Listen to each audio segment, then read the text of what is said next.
ونستغفره ونؤمن به ونتوكل عليه ونعوذ بالله من شرور أنفسنا ومن سيئات أعمالنا من يهده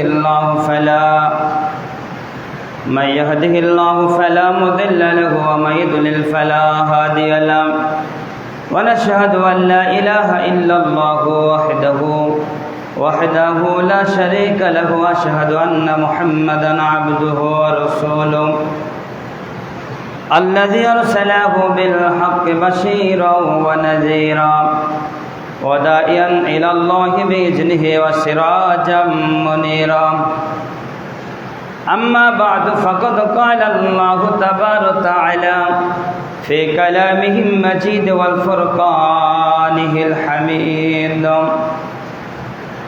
أما بعد فإن خير الحديث كتاب الله وخير الهدي هدي محمد صلى الله عليه وسلم وشر الأمور محدثاتها وكل محدثة بدعة وكل بدعة ضلالة وكل ضلالة في النار أعوذ بالله من الشيطان الرجيم بسم الله الرحمن الرحيم يا أيها الذين آمنوا إذا نودي للصلاة من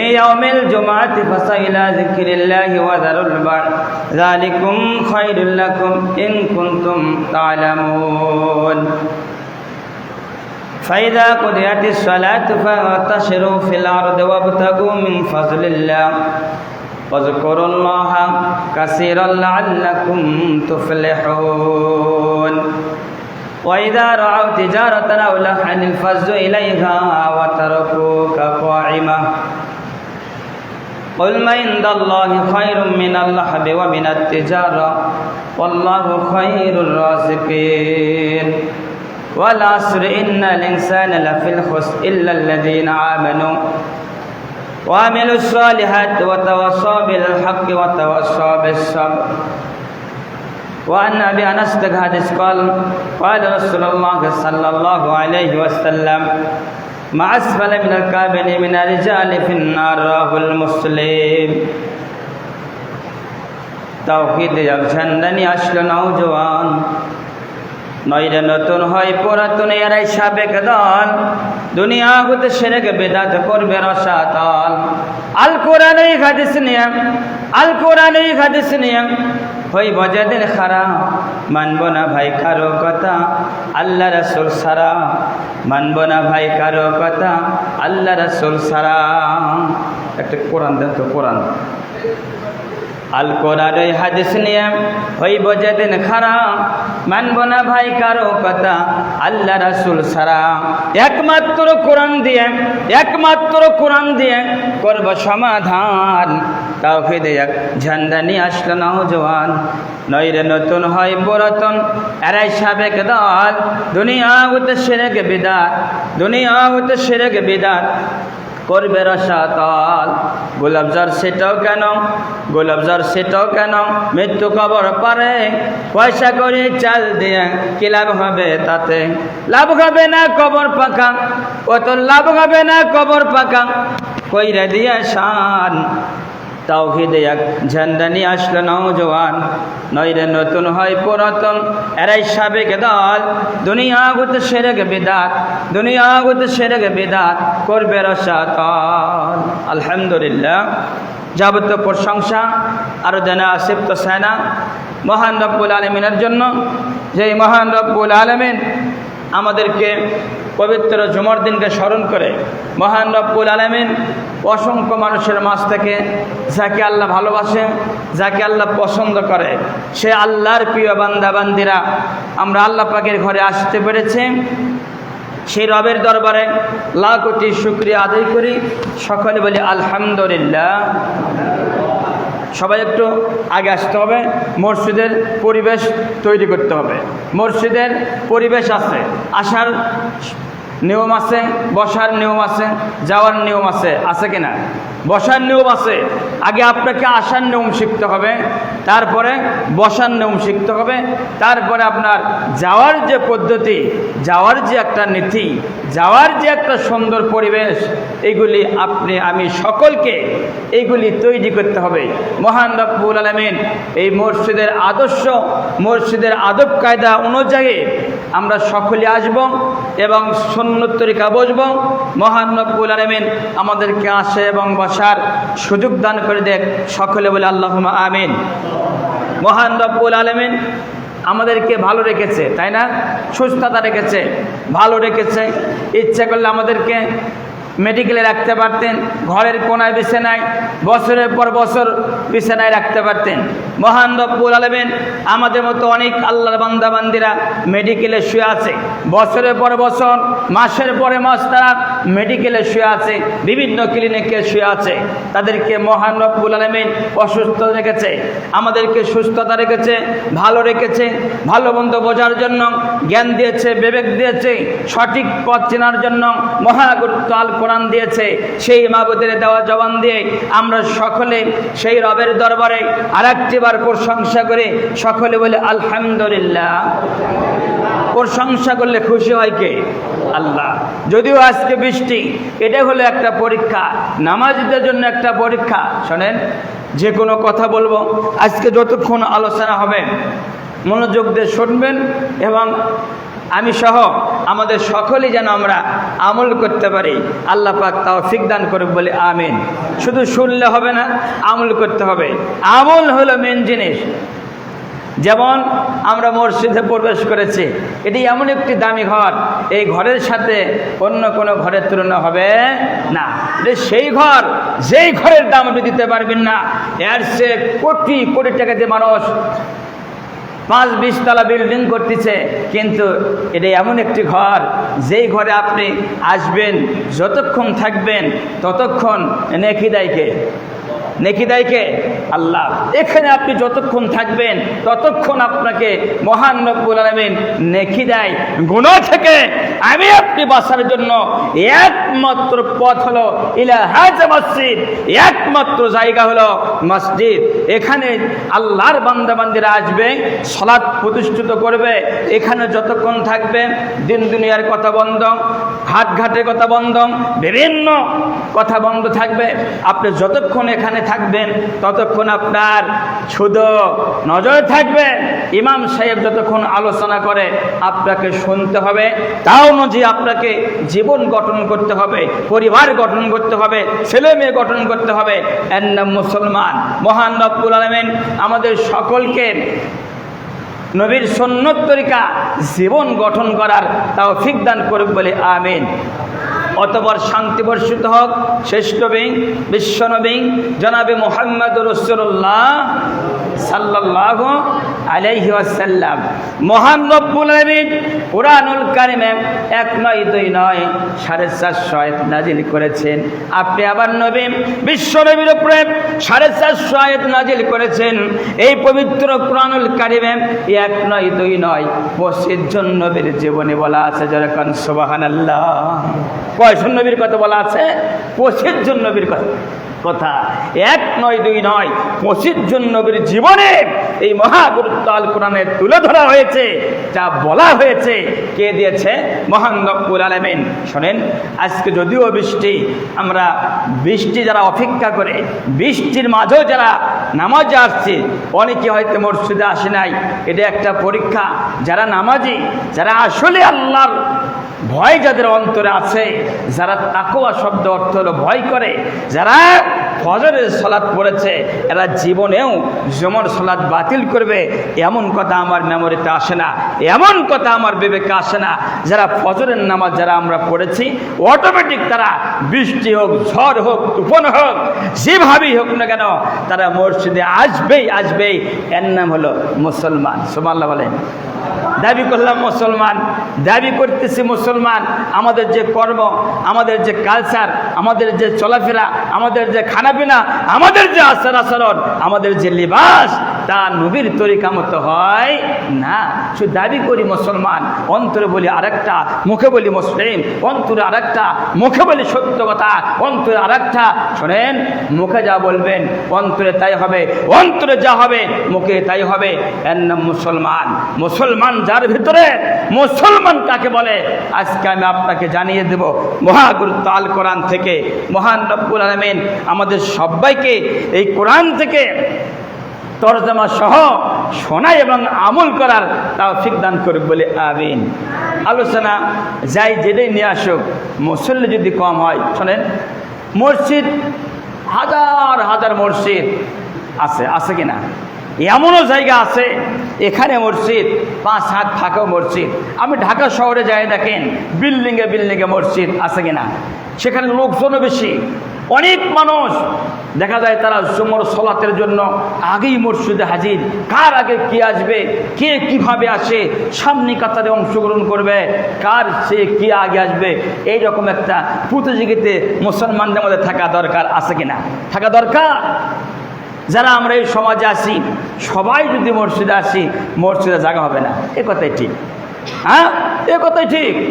আরও মসজিদ হবে, মুসল্লি হবে, কিন্তু আমাদের আখলাক, আমাদের চরিত্র, আমাদের লিবাস, আমাদের পোশাককে পরিবর্তন করতে হবে সালাতের মাধ্যমে। কিসের মাধ্যমে?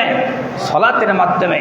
এখানে যারা আসবে তারাই হবে পরিবর্তন, এখানে যারা আসবে এরাই হবে মুমিন, এখানে যারা আসবে এরাই হলো মুত্তাকিন, এই জায়গায় যারা আসবে তারাই হলো আল্লাহর জান্নাতি। জোরে কান সুবহানাল্লাহ। শোনেন, আলোচনা বহু আছে, বহু আলোচনা আছে। তাহলে আমরা নবীর উপর দরুদ পড়লাম। কোন নবী? শেষ নবী। শেষ নবী জনাবে মুহাম্মদ রাসূলুল্লাহ সাল্লাল্লাহু আলাইহি ওয়াসাল্লাম। যে নবীর পরে আর কোন নবী দুনিয়াতে আসবেন না। আল্লাহ রাসূল বলে দিলেন, আমার পরে যদি আল্লাহর জমিনে কোন নবী আসতেন, আমি বিশ্বনবী বলে দিতাম হযরতে ওমর হতেন নবী। জোরে কান সুবহানাল্লাহ। ওমর হতেন নবী। শেষ নবী বলেছিলেন, আমি আমার জীবন দুর্বলতা, আমি তো ধন্য হতে পারি নাই, আমি যদি শেষ নবী না হয়ে আমি যদি বিশ্ব নবী জনাবে মুহাম্মদ রাসূলুল্লাহ সাল্লাল্লাহু আলাইহি সাল্লাম উম্মত হতে পারতাম, আমি আমার জীবনকে বড় ধন্য মনে করতাম। সুবহানাল্লাহ। শেষ নবী বলেছিলেন। তাই আমরা শেষ নবীর উম্মত। যেই নবী কিয়ামতের মাঠে তার উম্মতের জন্য সিজদায় পড়ে কাঁদে, আর আমি আপনি কয়দিন কেঁদেছি? সময় নাই, এত ব্যস্ত আমরা, এত ব্যস্ত থাকি, সময় নাই। সময় এত আমি আপনি দাম দেই। কিভাবে দাম দেই? ভালো কাজে দাম দেই না, অযথা সময় নষ্ট করি। আজকে যে সময়ের উপরে লক্ষ্য করে সূরা আসর থেকে ইনশাআল্লাহ 2টি আয়াত নিয়ে ইনশাআল্লাহ সূরা আসর দিকে তরজমা করেই আজকে খুতবা শেষ করার চেষ্টা করব ইনশাআল্লাহ। আলাইহি তাওয়াক্কালতু ওয়া ইলাইহি উনীব। এখানে যারা দাঁড়ায়, এখানে যারা খুতবা দেয়, এদের রহমত করে কে?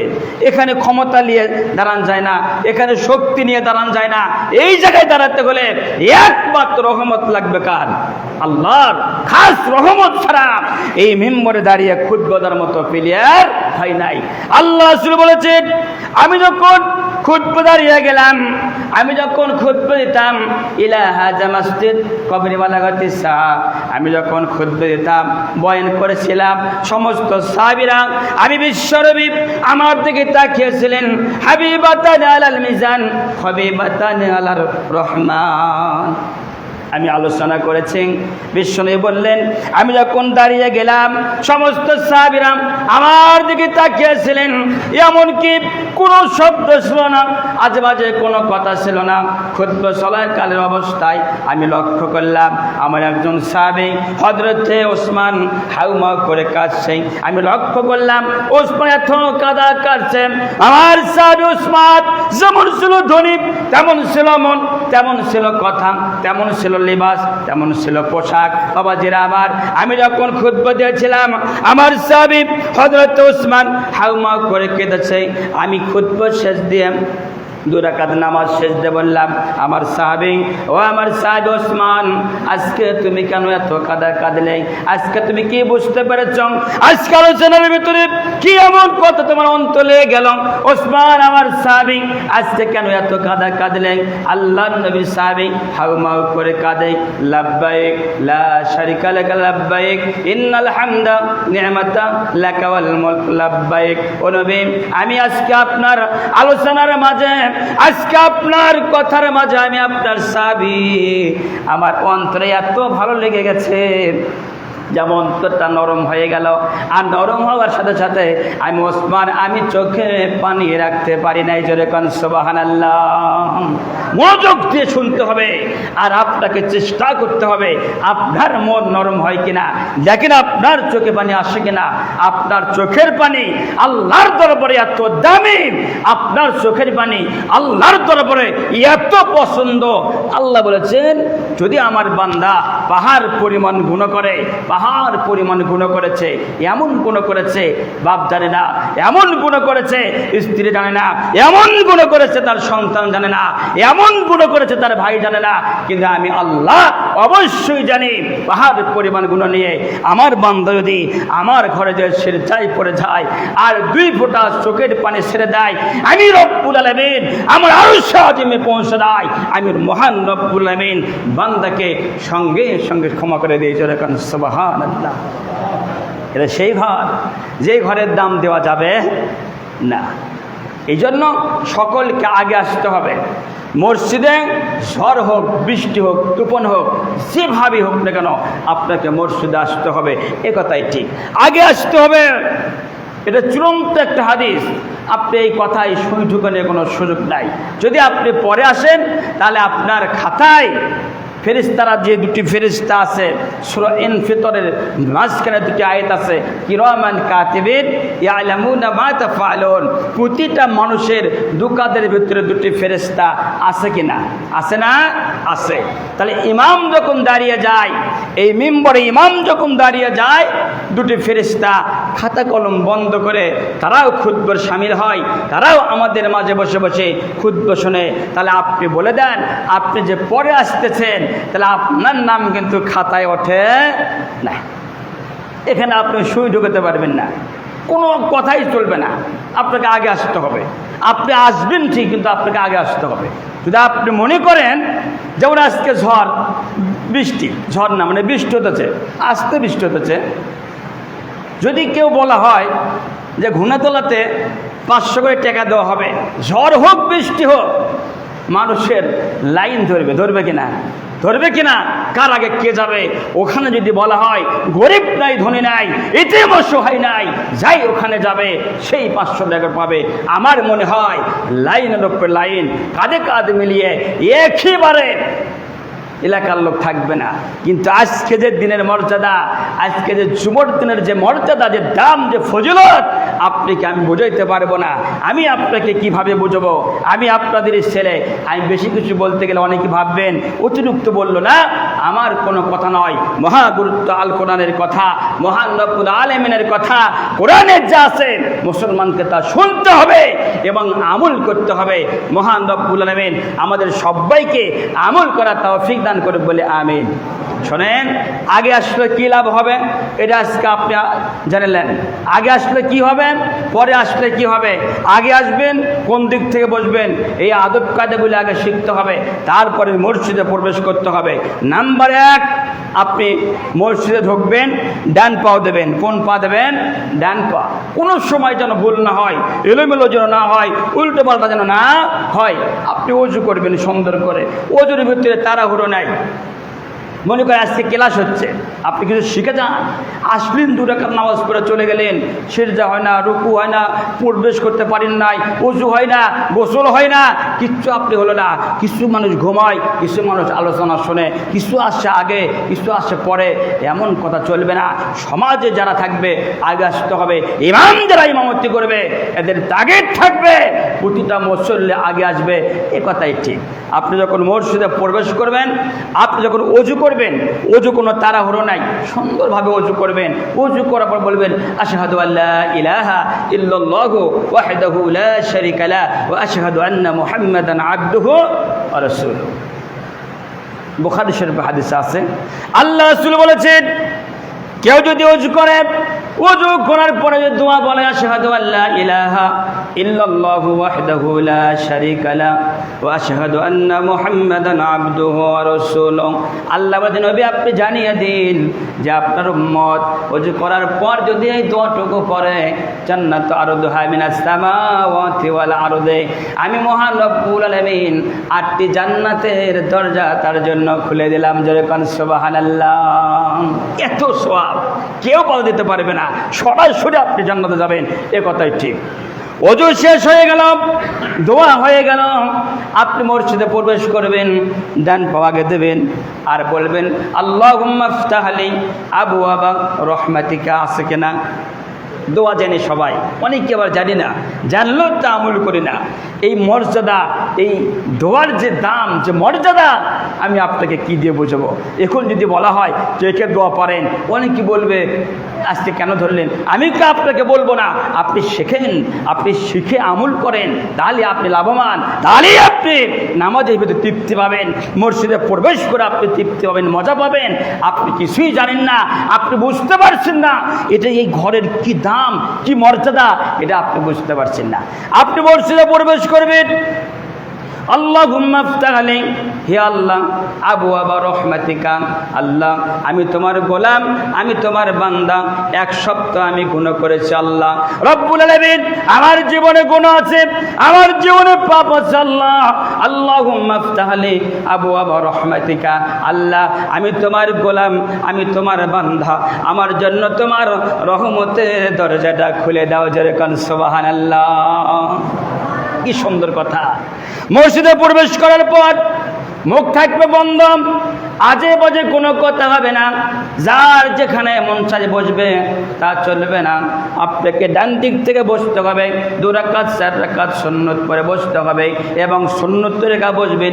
ইমাম সাহেব খুতবা দিবে, আপনি শুনবেন, তা অনুযায়ী জীবন গঠন করার আপনি চেষ্টা করবেন। বাবাজিরা আবার খুতবা শেষ হয়ে গেল, 2 রাকাত নামাজ হবে, কাঁধে কাঁধে মিলাইয়া, পায়ে পা লাগাইয়া সুন্দর করে আপনাকে 2 রাকাত নামাজ পড়তে হবে। এরপরে আপনি তাড়াহুড়ো করে মসজিদ থেকে বের হবেন না, তাড়াহুড়ো কোনো দরকার নাই, আস্তে করে বের হবেন, বাপ পাও দিয়ে বের হবেন। আপনার জবানতে উচ্চারণ হবে আল্লাহুম্মা ইন্নী আসআলুকা মিন ফাজলিকা, আল্লাহুম্মা ইন্নী আসআলুকা, হে আল্লাহ আমি তোমার গোলাম, আমি তোমার বান্দা। রব্বুল আলামিন 2 রাকাত নামাজ পড়েছি আল্লাহ, খুতবা আমি শুনেছি, 2 রাকাত নামাজ পড়েছি, আমি জানি না আমার সিজদা তুমি কবুল করবে কিনা আল্লাহ, আমি জানি না আমার জীবনের গুনাহ তুমি মাফ করবে কিনা আল্লাহ, জানি না। আমি তোমার গোলাম, আমি তোমার বান্দা, 2 রাকাত নামাজ পড়েছি আল্লাহ, আবার তুমি আমার জন্য তোমার রহমতের দরজাটা খুলে দাও। সুবহানাল্লাহ। কই পাবেন এই কথাগুলো? আপনি পাবেন কই? খালি ওয়াজ শুনে। নামাজের নিয়ম, কারণ নামাজের যে সুন্দর যে নিয়ম নীতিগুলি আছে, নামাজের ভিতরে দোয়া কালামগুলি আছে, আমরা অধিকাংশ মানুষ জানি না, জানার চেষ্টাও করি না, খালি আসি আর যাই, বসি আর যাই, 2 রাকাত নামাজ পড়ে খালি কার আগে কে বের হবে মানে প্রতিযোগিতা করি। আসার প্রতিযোগিতা নাই, যাওয়ার প্রতিযোগিতা, কার আগে কে যাবে একইবারে ধাক্কাধাক্কি করে মসজিদ থেকে বের হয় না। আল্লাহ পাক বলেছেন লা ইস্তাবি আসহাবুন নার ওয়া আসহাবাল জান্নাহ, আসহাবাল জান্নাতি হুমুল ফাইজুন। আল্লাহ বলেছেন জাহান্নাম এবং জান্নাতে এক নয়, জান্নাত আলাদা, জাহান্নাম আলাদা।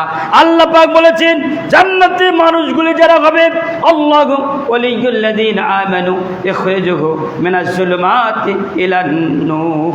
আল্লাহ বলেছেন যারা হবে জান্নাতি, যারা আল্লাহওয়ালা, যারা আল্লাহর ঘরে এসে আত্মসমর্পণ করে, করে আল্লাহর ঘরে এসে একেবারে ঠান্ডা মেজাজ নিয়ে, ঠান্ডা মন নিয়ে, একেবারে ঠান্ডা মেজাজ নিয়ে নামাজ পড়ে, আল্লাহ বলেছেন এদের জন্য রব্বুল আলামিন বলেছেন ওয়াসহাবাল জান্নাহ, আমি আল্লাহ ওয়াদা করেছি, রব্বুল আলামিন বলেছেন তাদের জন্য আমি আল্লাহ জান্নাত তৈরি করেছি।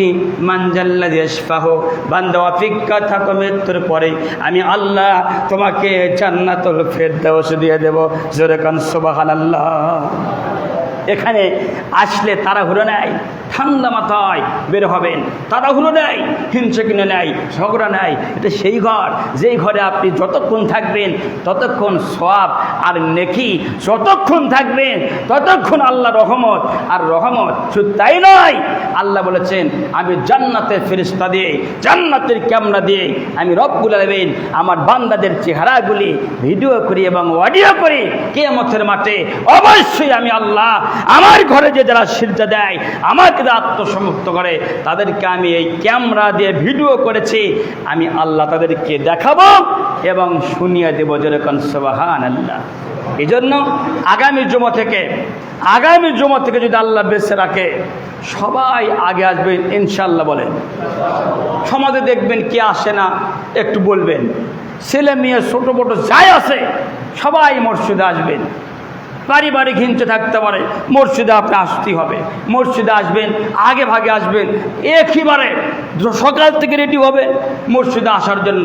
দেখেন হাদিসটি বুখারী মুসলিম, নবীর জামানা একজন বয়স্ক মানুষ এই জাবালে সুর পাহাড় ওই প্রান্ত থেকে ফজরের সালাত পড়েছে বাসায়, ফজরের সালাত বাসায় পাশেই এক মসজিদে পড়ে তিনি খাবার নিয়ে মসজিদ নববীতে আসতেছে, খাবার নিয়ে পানি এবং রুটি নিয়ে আসতেছে। কেন আসে? তার আকাঙ্ক্ষা, তার আশা, তার মনের বাসনা যাই বিশ্ব নবীর পিছনের কাতারে অংশগ্রহণ করে নবীর মুখের কথা শুনবো। তিনি অনেক দূর থেকে হেঁটে হেঁটে আসতেছে, আস্তে আস্তে আস্তে আস্তে খাবারগুলি হাতে রয়ে গেছে, খাবার কোনো সময় পায় নাই, এক কাতারে পায় নাই, দ্বিতীয় কাতারে অংশগ্রহণ করতে পারে নাই, তৃতীয় কাতারে অংশগ্রহণ করতে পারে নাই, চতুর্থ নাম্বার কাতারে তিনি বসে আছেন।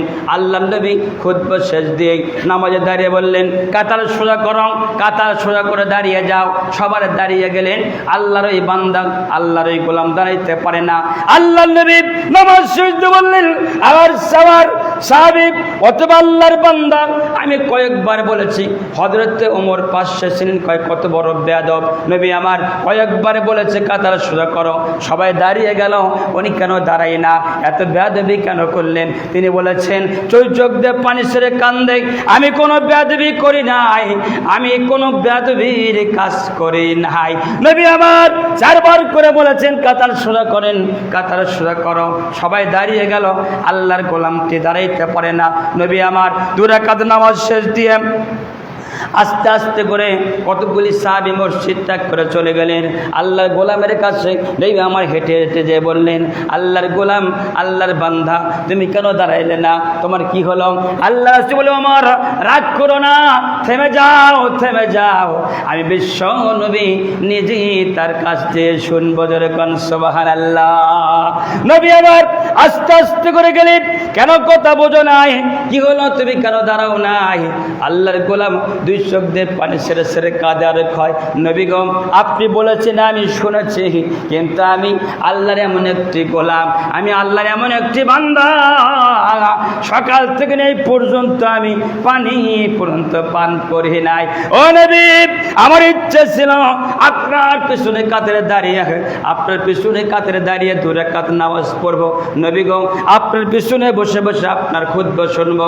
ও নবী, আমি আসতে পারি নাই, আমার খাবারগুলি তেমনি রয়েছে, আমি খাদ্য খাইতে পারি নাই, দাঁড়ানোর চেষ্টা করেছি, দাঁড়াইতে পারি নাই। আল্লাহ রাসূল বললেন আর কাঁদতে হবে না, তুমি চোখের পানিগুলি বন্ধ করো। আল্লাহ বললেন জিব্রাইল, আমার নবীকে জানিয়ে দাও যারা আগে এসেছে সামনে কাতারে বসেছে, আর উনি ইন্নামা আমাল নিয়ত করেছিল সামনে কাতারে অংশগ্রহণ করবে, আসতে পারে নাই।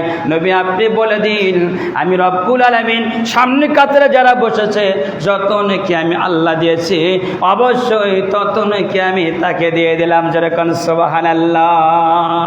এমন আদর্শ প্রতিটা মানুষকে আদর্শের ভিতরে জীবন গঠন করতে হবে, পরিবার গঠন করতে হবে, ছেলে মেয়ে গঠন করতে হবে, স্ত্রী গঠন করতে হবে। এর নাম মুসলমান, মুখে উচ্চারণ মুসলমান, অন্তর আর একটা, কাজ হলো আর এক রকম। চলবে না মুখে যা, অন্তরে তা, কাজে তা বাস্তব হবে। এর নাম মুসলমান। সুবহানাল্লাহ, সুবহানাল্লাহ। মহান রব্বুল আলামিন আমাদের সবাইকে আমল করার তৌফিক দান করুক বলে আমিন। আগে না আসতে লাভ নাই। আপনি যতই ওয়াজ শোনেন, আমি তো আপনাদের ছেলে, আমি আর কি ওয়াজ করব। বহু বড় বড় আলেম ওলামা সেখানে খুতবা দেয়, বহু আপনি আলোচনা শুনেছি। কিন্তু যদি আমরা পরিবর্তন না হই, আমি আপনাকে পরিবর্তন করতে পারবো না। যদি আপনি মনে করেন আলোচনা শোনার পাশাপাশি আমি পরিবর্তন হয়ে যাব, আমি আলোচনা শোনার পাশাপাশি আমি মসজিদে আসবো, 5 ওয়াক্ত নামাজ পড়বো, তাহলেই আপনি পরিবর্তন। আর যদি আপনি মনে করেন ইকরাম খুতবা দিল, আমার তো আমল করতে হবে, ইকরাম বলল তাই আমাকে মসজিদে যেতে হবে, ওটা আপনার শব্দ, আপনার ব্যাপার। আমি আপনাকে পরিবর্তন করতে পারবো না, আমি আপনাকে হেদায়েত দিতে পারবো না। হেদায়েতের মালিককে, হেদায়েতের মালিককে আল্লাহ। এই জন্য নিজে নিজে পরিবর্তন হতে হবে, নিজে নিজে চেষ্টা করতে হবে, তাহলেই আপনি ফল পাবেন, তাহলেই আপনি ইহকাল ধন্য পরকাল কল্যাণ। যদি আপনি চেষ্টা করেন ইহকাল ধন্য পরকাল নাজাত, যদি আপনি চেষ্টা করেন, আপনি চেষ্টা করলে এমন কোনো কাজ নাই যে মানুষের দ্বারা সম্ভব নয়। মানুষ যদি চেষ্টা করে যে কোনো কাজ করতে পারবে। বিজয় দেবে কে? আল্লাহ। মানুষ প্লেন চালায়, মানুষ হেলিকপ্টার চালায়, মানুষ বিভিন্ন ধরনের জিনিসপত্র বানায়, মানুষকে বিবেক দিয়েছে কে? আল্লাহ। এই জন্য মানুষ যদি চেষ্টা করে যে কোনো কাজ তার জন্য সফল, কিন্তু মানুষ চেষ্টা করে না। থাক এদিকে থাক, সূরা আসরের 4-5 মিনিটে শেষ দেব। সূরা আসর পড়েছি আমি, তো আসলে সময় হয় না। আপনারা জানেন যে আমি গাবতলীতে একটা মসজিদের দায়িত্ব পালন করি, প্রায় 8 মাস হয়ে গেল। দীর্ঘদিন ঢাকায় ছিলাম, এখন আল্লাহ পাক নিয়ে আসছেন, বাসায় থাকি, সোলপল নিয়ে থাকি, আপনাদের মাঝে থাকি। তা আজকে 4-5 দিন আগেই আমি বলেছি যে এখানে একটা দিন আমি, এখানে তো বাহিরের কেউ নেই, আমরা নিজেরাই, কোন আলহামদুলিল্লাহ। এখানে বাইরে কেউ আছে? আমরা নিজেরাই এখানে মসজিদ তৈরি করেছি, নামাজ পড়তেছি। কিন্তু এখানে তো বলার কিছু নয়, কিন্তু একটা জিনিস মনে রাখতে হবে, আমল মানুষকে পরিবর্তন করে দেয়, আমল মানুষকে সংশোধন করে দেয়, আমল পরিবারকে তৈরি করে দেয়। অতএব প্রতিটা মানুষকে আমলের দিকে আসতে হবে। এই বলে আজকে আমি সংক্ষিপ্ত আরেকটু আলোচনা করি সূরা আসরের তরজমা। ওয়াল আসরি ইন্নাল ইনসানা লাফিল খুসর। ওয়াল আসর, আল্লাহ বলছেন আসরের কসম। কিসের কসম? আসরের কসম, সময়ের কসম। ইন্না, নিশ্চয়, ইনসান মানে মানুষ, লাফিল খুসরি, নিশ্চয় মানুষ ক্ষতিগ্রস্তের মধ্যে আছে। ঘোষণাটি কার? আল্লাহ বলেছেন আসরের সময় আমি রব্বুল আলামিন একদল ফেরেশতা আর রহমান আর আলাস্তাওয়া, আল্লাহ বলেছেন আসরের সময় একদল ফেরেশতাকে আমি আল্লাহ সামাওয়াতি ওয়াল আরদে, আকাশ থেকে জমিন থেকে আমি রব্বুল আলামিন আরশে আযমে উঠিয়ে আনে। জোরে কান সুবহানাল্লাহ। আসরের সময় একদল ফেরেশতার ডিউটি পরিবর্তন, যে একদল ফেরেশতা আল্লাহর জমিন থেকে আল্লাহ পাকের দরবারে চলে যায়। আল্লাহ পাক জিজ্ঞাসা করে আমার ফেরেশতারা, আমার বান্দারা কোন অবস্থায় রেখে আসলে, আমার বান্দারা কি অবস্থায় রেখে আসলে, আমার বান্দারা কেমন আছে, আমার বান্দারা কোন কাজটি করতেছে। এবার ফেরেশতা রব্বুল আলামিন তোমার বান্দারা আসরের নামাজের জন্য তারা কাঁধে কাঁধে মেলাইয়া, পায়ে পা লাগাইয়া তারা সারিবদ্ধভাবে আসরের নামাজের জন্য তারা দাঁড়িয়ে গেছে। 4 রাকাত নামাজ পড়বে। জোরে কান সুবহানাল্লাহ। আল্লাহ বলে আমার ফেরেশতারা, আমার বান্দার কোনোদিন আমি আল্লাহ আমাকে দেখেছে না, আল্লাহ তোমাকে কোনোদিন দেখে নাই। জান্নাত দেখেছে না, জান্নাত দেখে নাই। জাহান্নাম দেখেছে না, আল্লাহ জাহান্নাম দেখে নাই। আল্লাহ বলেছে ফেরেশতারা তোমরাই সাক্ষী থাকবা, তোমরাই সাক্ষী থাকো যে আবার বান্দারা আসরের নামাজের জন্য আমার ঘরে চলে গেল, আর 4 রাকাত নামাজ পড়বে। নামাজের ভেতরে সিজদায় পড়ে যাবে, সিজদায় বলবে সুবহান রাব্বিয়াল আলা, সুবহান রাব্বিয়াল আলা। আমার বান্দারা এই তাসবিহ পড়বে, মাথা উঠাইবে। 2 সিজদার মাঝখানে 2টি কথা আছে, আল্লাহুম্মা গফিরলি ওয়ারহামনি ওয়াহদিনি ওয়াফিনি ওয়ারযুকনি। আল্লাহ বলেছে আমার বান্দা যখনই সিজদায় পড়ে যায় আর সিজদায় থেকে মাথা ওঠায়, 2 সিজদার মাঝখানে কয়েকটি কথা আছে। কয়েকটি কথা যখনই বলবে আমি আল্লাহ তখনই বান্দার জীবনের গুণগুলি মাফ করে দেই। জোরে কোন সুবহানাল্লাহ। আসরের নামাজ স্পেশালভাবে হেফাজত করতে হবে। আসরের সময় ফেরেশতার ডিউটি পরিবর্তন। আর একটা কাজ হয় আসরের সময়, সেটা হলো মানুষ যখন মারা যায়, দিনে রাতে সকালে বিকালে মারা যায় কিনা, অনেকেই ঘুমের মাধ্যমে মারা যায়। যখন যে অবস্থায় মারা যায়, যখন প্রশ্ন করা হয় মার রব্বুকা, তোমার রবকে, ওই সময়টা হয় আসরের সময়। যেরকম সুবহানাল্লাহ। মানুষ যখনই মারা যাবে সময় হবে আসরের সময়। আল্লাহর ফেরেশতা বলবে মার রব্বুকা, তোমার রবকে। একবার নয়, দুবার নয়, তিনবার করে প্রশ্ন করা হবে মার রব্বুকা, তোমার রবকে। আল্লাহর গোলাম বলবে আবার তুমি কেন আমাকে বারবার প্রশ্ন করো? তুমি কে? মাশরিক ওয়াল মাগরিব, তুমি কে গো? আমাকে বারবার প্রশ্ন করো। তুমি কি দেখো না পূর্ব দিকে সূর্য পশ্চিম দিকে চলে গেছে? আগে একটু পানি দাও, আমি আগে 4 রাকাত আসরের নামাজ পড়তে চাই। জোরে কোন সুবহানাল্লাহ। আবার প্রশ্ন করা হবে মার রব্বুকা, মান দিনুকা, তোমার দিন কি ছিল? তিনি কোনো কথা বলবে না। না না, তুমি কি আমাকে বারবার প্রশ্ন করো? আগে একটু পানি দাও, আমি আগে আসরের 4 রাকাত নামাজ পড়তে চাই। আমার জীবনে কোনোদিন আসরের নামাজ কাজে হয় নাই। এবার আল্লাহর ফেরেশতা আল্লাহ পাকের কাছে প্রশ্ন করে, আল্লাহ রব্বুল আলামিন, তোমার বান্দাকে যতবার প্রশ্ন করে তোমার বান্দা কোনো উত্তর দেয় না। তোমার বান্দা পানি চায়, পানি চায়, আর আসরের 4 রাকাত নামাজ পড়তে চায়। জোরে কোন সুবহানাল্লাহ। আসরের নামাজ কাজে চলবে না। আসরের নামাজ স্পেশালভাবে প্রতিটা মানুষকে হেফাজত করতে হবে। আসরের সময় ফেরেশতার ডিউটি পরিবর্তন। আসরের সময় মহান রব্বুল আলামিন বান্দার নাম জাহান্নাম থেকে কাটে জান্নাতের খাতায় উঠিয়ে দেয়। সময়টা হলো আসরের সময়। সুবহানাল্লাহ বলে। আপনি ভালো করে শুনতে হবে। আলোচনা বহু শুনেছেন, বহু আমি আপনার আলোচনা শুনি, একেবারে এমনভাবে আলোচনা শুনে সামনে আসতেছে, ঘরে ঘরে মাহফিল, গ্রামে গ্রামে মাহফিল। এরপরও আমি আপনি পরিবর্তন কেন হই না? আমি আপনি পরিবর্তন হওয়ার কেন চেষ্টা করি না? আপনি আমার ভিতরে ইন্না দীনা ইনদাল্লাহিল ইসলাম, আপনি আমার ভিতরে ইসলাম নাই, আপনি আমার ভিতরে কোরআন নাই, আপনি আমার ভিতরে নামাজের সালাতের যে নিয়ম নীতিগুলি নাই। এই জন্য আমি আপনি ইসলাম বুঝি না, কোরআন বুঝি না, বোঝার চেষ্টাও করি না। মহানব বলবে আমার ফেরেশতা, আমার বান্দাকে কোনো প্রশ্ন করো না, আমার বান্দাকে কোনো জিজ্ঞাসা করো না। হুমরাতে ইলাইহা, আমার বান্দাকে কোনো জিজ্ঞাসা করো না। আমি আল্লাহর ওয়াদা, আমি আল্লাহর কথা। আসরের সময় আমি আল্লাহ আমার এই বান্দার জীবনের গুণাগুলি মাফ করে দিয়েছি। সুবহানাল্লাহ। হে আমার ফেরেশতা, আর কোনো প্রশ্ন করো না, আর কোনো জিজ্ঞাসা করো না। আমার এই বান্দার জীবনের কোনো দিন আসরের নামাজ কাজে হয় নাই। এই জন্য তুমি যতবার প্রশ্ন করো ততবার শুধু পানি চাই, পানি চাই। কেন চাই? তার জীবনে কোনো দিন আসরের নামাজ কাজে হয় নাই। আমার ফেরেশতারা আমার এই বান্দাকে কিয়ামত পর্যন্ত এই কবরটুকু আমি আল্লাহ জান্নাতের বাগান বানিয়ে দিলাম।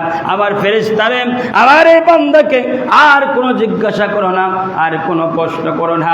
আমি রব্বুল আলামিন আসরের সময় বান্দার সিজদাটুকু কবুল করেছিলাম। সিজদা এত দামি, সিজদা এত দামি, আমি আপনাকে কি দিয়ে বুঝাবো? সালাত ব্যতিক্রম ইবাদত, যার সাথে কোনো অজুহাত, যার সাথে কোনো কৈফিয়ত, যার সাথে কোনো কথা চলে না।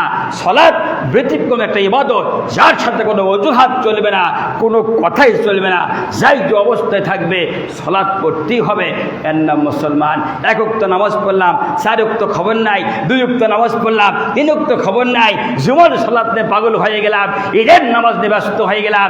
এমন নামাজ দিয়ে জান্নাতের আশা করা যায় না।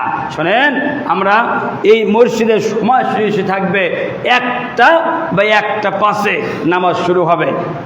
যেহেতু আমরা আহলে হাদিস, নামে বলে আহলে হাদিস, কাজের তা হবে না, বাস্তব প্রমাণ করতে হবে। 1টা বা 1:05 সময় শুরু থাকবে, 1টায় জামাত শুরু হবে। 5 মিনিট ইমামদের কথার মাধ্যমে 5 মিনিট 2 মিনিট যেতে পারে। নামাজ শুরু হয় 15, নামাজ শেষ হয় 20।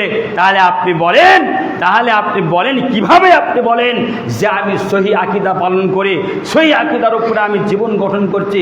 চলবে না। কোতোয়ালি থেকে প্রতিটা মানুষকে, প্রতিটা সমাজে, মসজিদ থেকে, ওখান থেকে সময়সূচি লক্ষ্য করে প্রতিটা সমাজে যে মসজিদগুলো আসি, কোতোয়ালি মসজিদের দিকে লক্ষ্য করে, সময়সূচিকে লক্ষ্য করে নামাজ খুতবা আদায় করতে হবে। আল্লাহ পাক তৌফিক দান করুন, বলি আমিন। একটা বা একটা পাশে খুতবা শেষ হবে, 12:30টায় খুতবা উঠবে, বা আপনি 25-এ উঠবেন, সমস্যা নেই। এদিকে আগে উঠবেন, জাস্ট একটাই শেষ হবে। সব মসজিদে একটাই হয়, শুধু আমাদের এই 2 মসজিদে 1:20, 1:25, 1:30 মন মতলবি চলবে না। সময়সূচি নিয়ে কাজ করতে হবে। আপনি আসবেন কি আসবেন না, আপনার সাবজেক্ট। সময় কারোর জন্য অপেক্ষা করে না। ঠিক তেমনই সময়সূচির দিকে লক্ষ্য করে নামাজ প্রতিষ্ঠিত হবে, খুতবা শেষ হবে, খুতবা শুরু হবে। আগামী জুমা থেকে এইগুলি আপনারা নিয়ম মেনে চলেন। মহান রব্বুল আলামিন আমাদের সবাইকে সহি আকীদার ভিতর দিয়ে জীবনকে গঠন করার তৌফিক দান করুক, বলে আমিন। আরেকটু জোরে বলে আমিন। প্রতিটা মানুষকে সময়ের দিকে লক্ষ্য করতে হবে। আপনার সময়ে এত দাম,